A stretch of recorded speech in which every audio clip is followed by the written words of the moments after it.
बिस्मिल्लाहिर्रहमानिर्रहीम। अस्सलामुअलैकुम स्टूडेंट, कैसे हैं आप लोग। अपना रीडर निकालिए अहमद और मोर। अपना रीडर निकालिए अहमद और मोर। सफ़ा नंबर 9 और 10 खोलिए।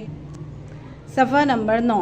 सफ़ा नंबर 9 पे ये कौन है? अहमद है। अहमद क्या बना हुआ है? शहज़ादा।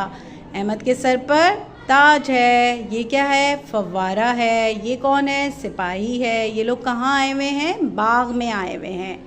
सफ़ा नंबर 10 पर आइए। सफ़ा नंबर पर क्या है? मोर के पैर में से क्या निकल रहा है?